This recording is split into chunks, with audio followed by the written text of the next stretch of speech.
ஆமா வாங்கினவங்களும் கொடுத்தவங்களும் ஆமான்னு ஒத்துக்கிட்டாங்க. காசெல்லாம் திரும்ப குடுத்துட்டாங்க. அப்ப செஞ்ச தப்பு இப்போ நான் உங்கள கொலை பண்ணிடுறேன் சார்.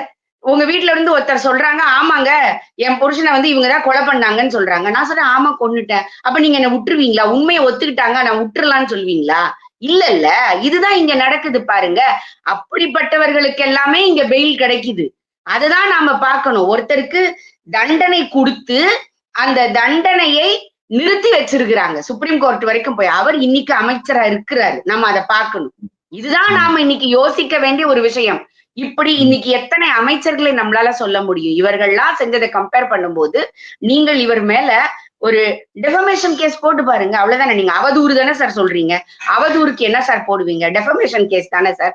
டெஃபமேஷன் கேஸ் போட்டா காச போடுவீங்களா? இல்ல நீங்க ஒரு உள்ள தூக்கி வைப்பீங்களான்ற ஒரு பேசிக் கொஸ்டின் காவல்துறை கிட்ட எத்தனை நாள் இவங்க பெயில் கொடுக்காம மறுக்க முடியும்னு யோசிச்சு பாருங்க.